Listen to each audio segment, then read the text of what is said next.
অন্ধকারের আগমন। ইহার একটি প্রকৃত উদাহরণ চলার পথে একটি সুন্দরী মেয়ে চোখে পড়িল। ওই দৃশ্যটি যদি মনের উপর কালো ছায়ার উদ্রেক করিতে চায়, তখনই উহাকে প্রতিরোধ করিবার জন্য সালাতকে প্রহরীরূপে দাঁড় করিতে হইবে। তবেই সালাত তখন মনের চিন্তাধারার উপর এমন সংরক্ষণের ভূমিকা গ্রহণ করিবে, যাহা দ্বারা মনের দিকে কালো ছায়ার আগমনকে রুখিয়া রাখিবে, পাপ দূরীভূত হইয়া মনের নিষ্পাপ সম্বন্ধ স্থাপন করিয়া তুলিবে। সেই মুহূর্তের জন্য ইহা একটি ওয়াক্তিয়া সালাত।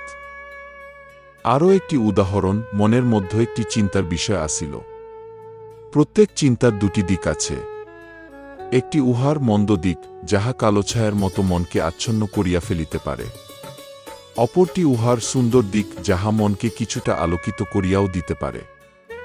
এই চিন্তার মধ্যে যদি আলোর সন্ধান পাওয়া যায়, তাহা হইলে সালাতি মন ওই আলোটিকে প্রলম্বিত করিয়া তুলিবে বা তুলিবার ধারা নির্ণয় করিয়া দিবে।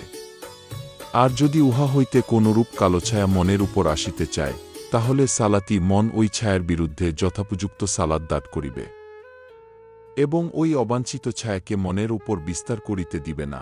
শক্তিশালী অন্যায়ের দ্বারা অন্যায়ের প্রতিরোধ করা অথবা প্রতিশোধ লওয়ার বিধান আল্লাহর ধর্মে নাই।